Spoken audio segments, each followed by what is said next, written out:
As I've lost my vice chairman again, I will. I've not lost them totally. They've just um, had a operation on his knee. So I will start with the fire safety notice. Welcome. We're not expecting a fire drill today, so if the fire alarm sounds, we will evacuate the building. There are two fire exits from this room. One is through the double doors where you came in, and the other door is to the right of the stage, which leads to the external fire escape. Please note that you should not use the lift in the event of a fire, and in the event of evacuation, we meet on the left of the driveway at the main entrance of Thorpe Lodge. Thank you. Received declarations of interest. Any? No. That's good. Apologies, Dawn? Thank you, Chairman. I've received apologies from the following councillors: Councillor Eden, Harrison, Hempsall, Kelly, Mackey, Potter, Riley, Starling, D. Thomas, J. Thomas, and K. Vincent. Thank you, Chairman. Isn't there any? Oh, sorry. Councillor Beadle. Isn't there as many missing as the first meeting I did when half of you walked out? But well. Okay. We will progress. Can we confirm the minutes of the meeting held on the 23rd of February 2023 and the 2nd of March 2023? They agreed? Thank you. Any matters arising? Okay. Announcements. Not many items from myself, but fortunately they all included, I think the business awards included a couple of free glasses of drink, and the one team awards encountered some free food, and my civic engagement with both free food and wine. So it's not a bad month.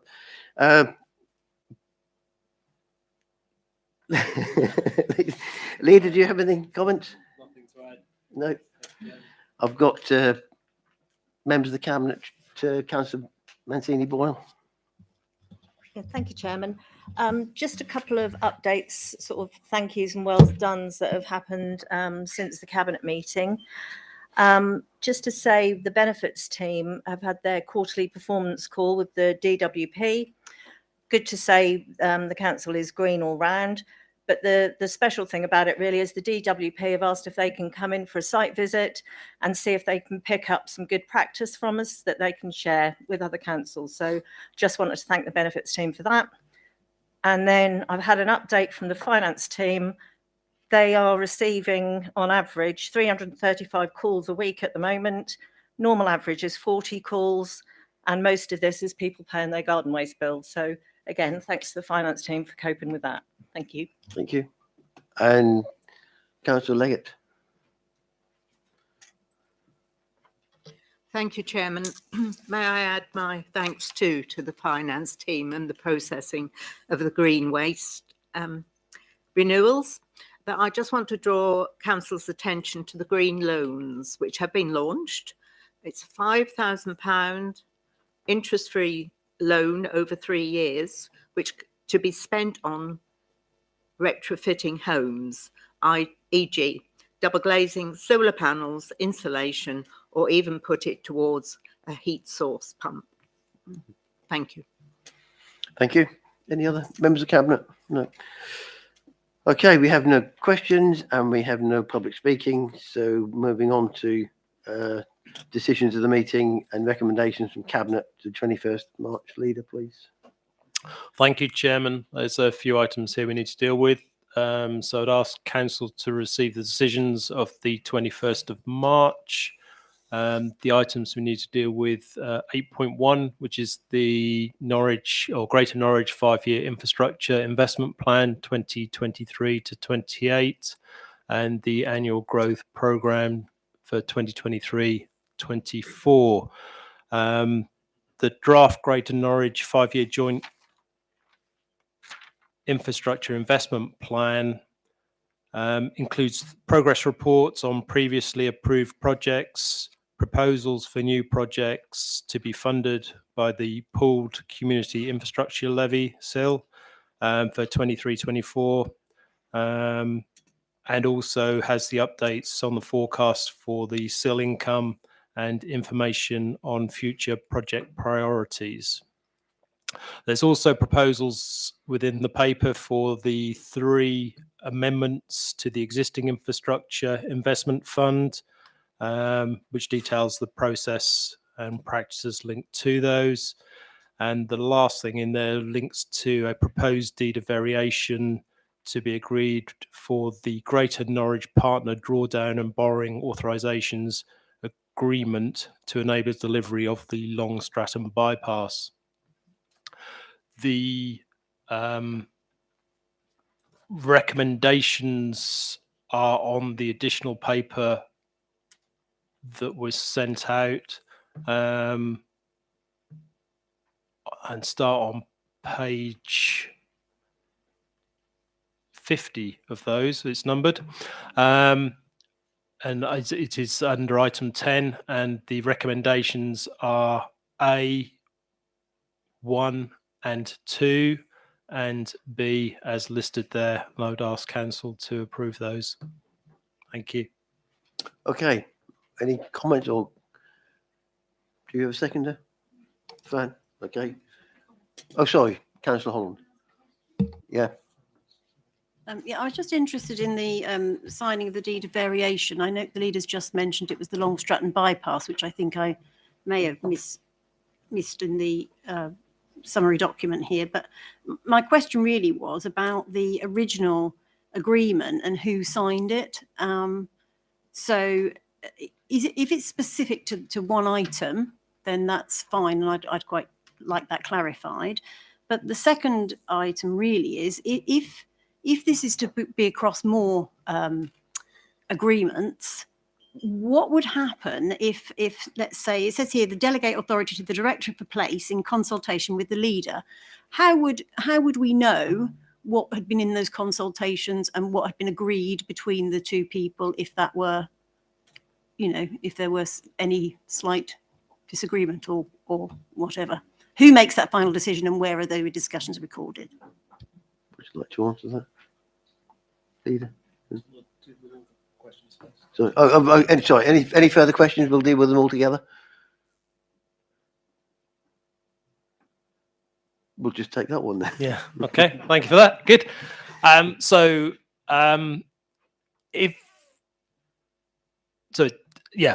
come back. Sorry, to take it back. So this relates specifically to the Long Stratton delivery of the bypass, and the change that came through previously in the way in which the growth board was able to draw down funding and then loan out that funding. This variation is then linked to that actual funding. So before it was the process, this is now the physical actual thing happening. If there are any changes, and if they are material changes, then I will bring those back to council, so council is aware of those. Obviously, you are delegating to me the authority to change those things with the director of place, but yeah, that is something that I'd inform council of and bring back, in the same way that each of the council leaders would have to do the same thing as in Norwich City and South Norfolk Council, because it's something that has to be done across all 3. Okay. Any other questions? If not, can we approve? Is that a question, or had you put your hand up to approve? A comment? Carry on. Okay, thank you. Thank you, Chair. When this came up at scrutiny, I was somewhat conflicted in terms of approving it. There are some valid green infrastructure themes and supports of infrastructure that is required given increasing population and need for schools, etc. But overall, I think there's an issue, certainly for me and our party, around the overall approach. It's business as usual. And we've just had the IPCC sixth assessment report, synthesis report, which identifies many of the issues related to constant growth. And this is about further growth. I mean, just to remind us that, 2022 was the sixth warmest year since records began. The oceans were the hottest ever recorded in 2022. And the 10 warmest years on record have all occurred since 2010. So, and of several countries, many countries that have experienced their warmest year on record in 2022, it includes the UK. So we do have an issue in terms of constant growth, and we can't build our way out of global climate collapse in the way that's being proposed here. And I'm concerned that within this paper, it states things like, we're leveraging additional funding for that growth and increasing delivery outcomes whilst continually planning for even bigger infrastructure schemes for the future. And I think that's a real concern, given that really we need to slow down. We need to shift rapidly away from this constant rapid growth, high energy, high emissions global economy and our local economy, because we are all contributing to that overall economy that's actually collapsing our climate and our biodiversity. And just giving ourselves time to create local supply chains and opportunities for a more sustainable way forward. So on that basis, I find the overall path that we're following here is not sustainable in the long term, and certainly not over the next 5 years. Okay, thank you. Any other comments? If not, Councillor Lamy. Thank you, Chairman. I'd like to make a couple of additional comments to that, actually. I've got two concerns about this. Part one is the addition of new categories of major infrastructure projects and match funding. I think that's likely to relate to the funding of longer term significant projects such as new roads, which, as Jana said, we can't support due to their contribution to carbon emissions. And the other thing is I'm concerned about tying up SIL money for years for large infrastructure projects which are in the process of development. This will reduce the allocation of money for more immediate local projects. And we've already seen that even with projects which are ready to go, when the funding is allocated, costs are likely to rise significantly due to inflation. And that just then causes delivery issues. And that's even more true of the large major infrastructure projects. So I can't support this. Okay, thank you. Any other comments? In which case, then I ask we go to the vote, please, on that item. Oh, sorry, right of reply. So I was trying to get through the meeting quickly. Thank you, Chairman. I admire your ambition to move us forward. So just really to sum up before we go to the vote. Again, this links back to our partnership working with Norwich City Council, with South Norfolk Council, which is held up as an accolade across the country in the things that we do and the way in which the three councils work together. This specifically is about the pooled infrastructure and the pooled SIL payments, but it links back and it comes back to the comments that were made around this is about planned led development, and it is so important that we keep ourselves to planned led development, because if not, we leave ourselves open to all sorts of unplanned development which could be catastrophic. With planned development, we have infrastructure, which again this specific paper is linked to. It sets out where that infrastructure is coming forward, how that infrastructure is coming forward, and how that infrastructure is funded. The concern about tying up SIL money for long periods of time, the SIL money can only be spent once. It is a one opportunity to spend it. That's why we go through this so carefully to make sure that we spend it in the correct way, in the appropriate way, to get the best bang for our buck as such. There is a whole host of green infrastructure within the plan, and that is being delivered through here. There are the projects that are being delivered in Broadland. There is the new project for Broadland this year, which again, it's all about putting things in the right place for Broadland and the way forward. The concern about building roads, well, we need roads. We need roads to get around. We have to accept that. We live in a rural community and we need roads. It's no good shaking your head. We need roads. We all use them. So, we've seen the significant improvements that the Broadland Northway has delivered for us. And we as a council are still pushing for the Western Link.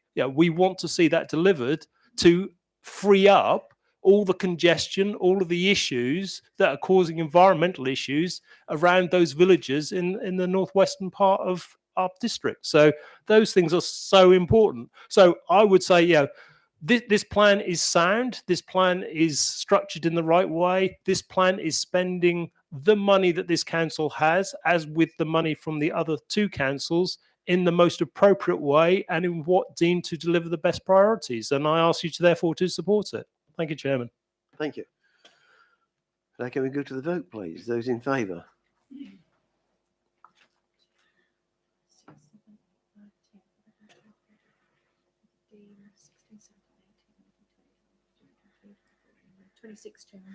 And those against? 2, Chairman. And abstain? 1. Thank you. Okay. Take us to the next item, please. Thank you, Chairman. That moves us on then to item 8.2. This item actually was withdrawn by Cabinet, so you just need to be aware that we won't be covering that one tonight. That then moves us on to the additional item that needed to come to Council, which again is on the additional papers listed as number 13 on page 51, which is the adoption of updated regulation of investigatory powers policy. Just rolls off the tongue, that one. So this again is about a policy update. Unfortunately, the policy hadn't been updated since 2015, so it's a significant update on what was there before, hence the reason that it's felt that it's appropriate that it comes to Council to approve effectively the policy change.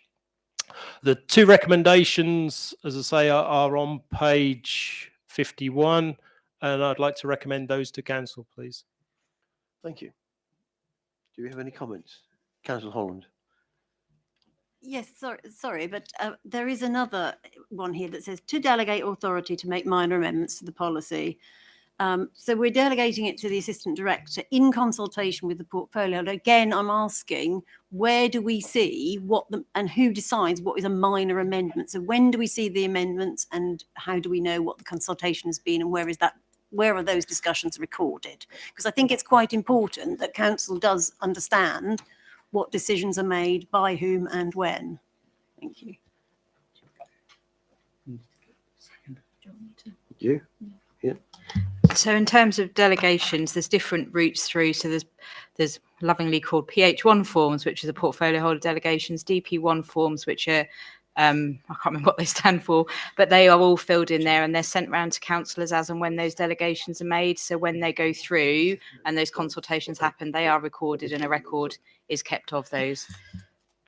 So to be clear, that is what will happen with this and the previous ones. They will be recorded on a form. They absolutely will be, yeah. Okay. I actually need a seconder for this. Okay, Councillor Leggett. Thank you. Do you have any other comments or can we go to the vote? I see no other comments. Those in favour? Thank you. That's all for one, Chairman. Yeah. Those against? Abstain? 2 2. Thank you. Okay, moving on. Item Oh, sorry, Councillor Roper. Thank you, Chair. It's a question on another aspect of the cabinet minutes, which we can do so without notice at a council meeting for any minutes which are presented. And it's just a note, number 9 on the decisions list is about the peer challenge action plan progress. And of course, a key part of that is the move to the new building. And I'm just saying it would be useful if either tonight or in the near future, we could have it set out what the timeline is going to be for moves as it currently stands.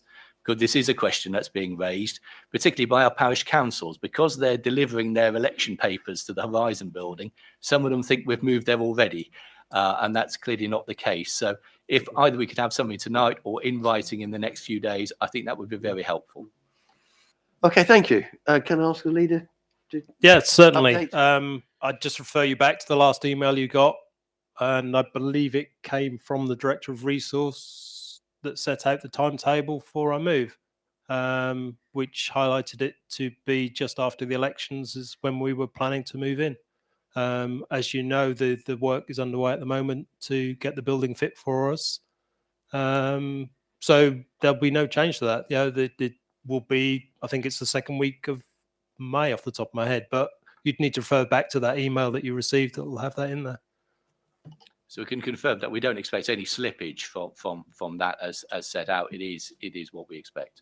At this point in time, but who knows? I mean, it's a construction activity, so I don't believe there will be any slippage. And last I've heard, there will be no slippage. But if there is, then we can report that back in due course. Obviously, we haven't got another council meeting, so we'll have to do it by email.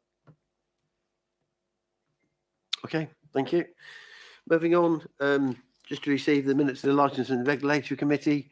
Councillor King's not here, so see the Yeah, Chair, I can. Jan, So council asked to receive the non-exempt minutes of the meeting of the Licensing and Regulatory Committee on the 7th of March. And I declare all matters resolved. Thank you. Can I ask Councillor Nurden to report on the Audit Committee annual report? Thank you, Chairman. I'd like to present the annual report of the Audit Committee. Just some of the items that we have looked at is the annual governance statement 21-22, counter fraud service, which is now going to be taken over by the ARP. We've also looked at recruiting an independent person for the Audit Committee, just to add a bit of strength to it. But that is something we're going to leave for the next year. We look at the annual statement of accounts. We also look at the performance of the external audit, which hasn't been of the highest performance. The internal audit service has given us a very commendable service during the year. We've looked at the strategic risk process, which the council is really getting to grips with, and I'm very pleased to present our report. So thank you, Chairman. Okay, thank you. Okay, moving on, item 11, page 48, schedule of meetings. Do we have any comments on those? For information? Okay, fine. Questions, item 12, questions from members. Councillor Laming, please.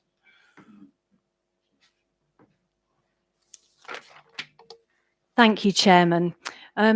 At the Norfolk County Council Scrutiny meeting, which was held on the 23rd of November last year, General Lord Dannett outlined the findings of the Norfolk Strategic Flood Alliance. And the report said that there was a serious shortfall in funding to implement flood defences, and recognised that building on floodplains could be a contributory factor in increasing the scale of future flood events. Will Broadland District Council be making any changes to its planning policies and exercising more caution when making decisions on plans for new development on areas which are potentially prone to flooding? Can I ask Councillor Weinmark to respond? Thank you, Chairman, and thank you, Councillor Lamy, for the question. And actually, before I answer the question, I'd just like to thank General Lord Dannett, who has just stepped down as Chair of the Norfolk Strategic Flood Alliance, for all the hard work that he's done, pulling together so many services to actually make changes. So I think he's done a fantastic job. I know Henry Kate has taken over the chairmanship, and already he's pulled together quite a few meetings, and he had one, unfortunately, I couldn't get to. So up at Holcombe. So I think he'll be very, very hands-on from the discussion I've already had with Henry, and I think it will make some big changes. But from the perspective of Broadland District Council, we feel there's already adequate national and local plan policies in place that require the impacts of flood risk to be assessed as part of any new application. The NPPF, the National Planning Policy Framework, has a whole section on planning and flood risk. They are paragraphs 159 to 169, if you wish to take the time to read them, and clearly states that inappropriate development in areas of flood risk should be avoided by directing development away from areas of highest risk. The policy CSU 5 of the Broadland District Council Development Management Plan, DPD, that's the development plan documents, require measures to be put in place to minimise the risk of flooding and make reference to the requirements of the NPPF. So as such, I really don't think that Broadland needs to make any changes to its current planning policy. Obviously, with the NPPF being looked at currently, there could be changes coming down the line. But as things stand, I think we're well in as good a place as we can be. Thank you. Thank you. Do you have a supplementary question, please? Yes, thank you, Chairman. This is a really key issue as residents in new homes are no longer eligible for a government-backed flood insurance scheme. And so such houses might be uninsurable in the future or will attract exorbitantly high premiums. A new future flood map has just been produced in conjunction with the University of Bristol, and a risk modelling company called Fathom has been using up-to-date Met Office projections. Are we using the most up-to-date modelling information to assess flood risk in the district and to map the floodplains, which will only increase in size as the climate changes? Councillor Wymont. Thank you, Chairman. I mean, that's difficult to answer without having seen the documents that you've seen. However, what I would say is that this is something which is constantly being looked at. Any new plan that comes forward, we look at whether it's in the floodplain. We always look to see if it's in flood zone 1, 2, or 3, as such. So, and if it's in, you know, an area of high risk, then, well, we're directed by the Environment Agency not to give planning permission, and we don't. So I think we're doing as much as we can currently to actually mitigate against people building in floodplains. And I would say that there shouldn't be a need for a government-backed flood insurance scheme for new developments. There really shouldn't be. I mean, some older developments may well be on floodplains, and people knew that when they actually built the house. So I don't know. I mean, I think that's another discussion to be had realistically, but I think that we are in as good a place as we can be currently with the systems we have in place. Thank you. I've got Councillor Clancy, your hand up. I don't want to start a debate, but I'll take your comments.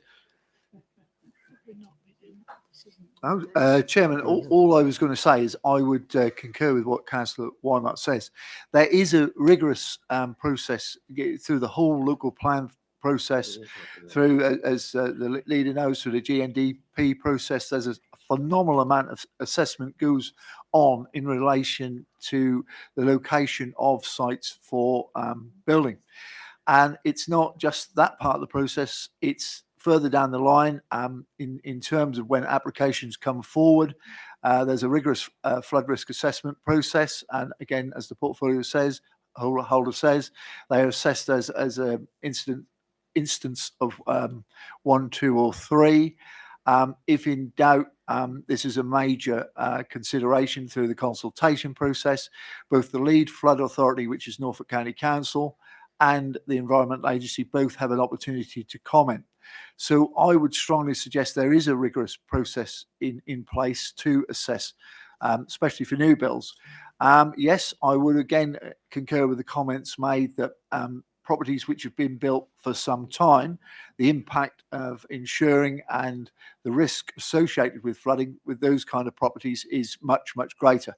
I think in terms of new builds, I would like to support the portfolio holder. There is a rigorous process in place for flood risk assessments. Thank you, Chairman. Thank you for that additional comment, Councillor Clancy. No, I'll allow very briefly. Well, I just, from my own experience, and we've seen what's happening in neighbouring districts, that we do see plans for building on floodplains. And I just refer everyone to the East Norwich regeneration scheme and the plans to build on the Deal ground, which is in a functional floodplain. So, but it's, you know, the scheme Flood Re is from January 2011. Okay, and, thank you. And those houses can't get flood insurance through the government scheme. Thank you. And we will move on. Thank you. No, there are no motions. So I will just take this opportunity to thank you all for being here tonight. Thank you for your year. Thank you for your support for the year.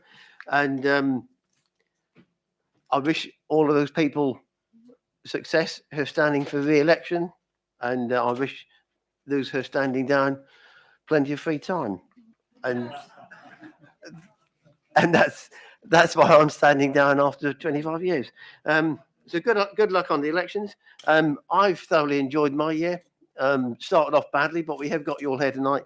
And I've always referred to the MD as chief exec for the whole year, so I'll get it right tonight and thank the MD for his support throughout the year, and the monitoring officer and Dawn, and in fact Tracy, who is my PA and has kept me on target with all the functions.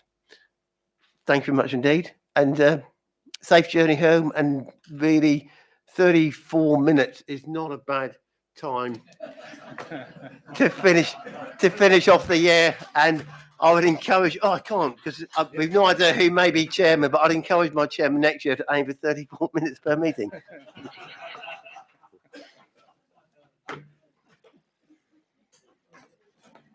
Job done.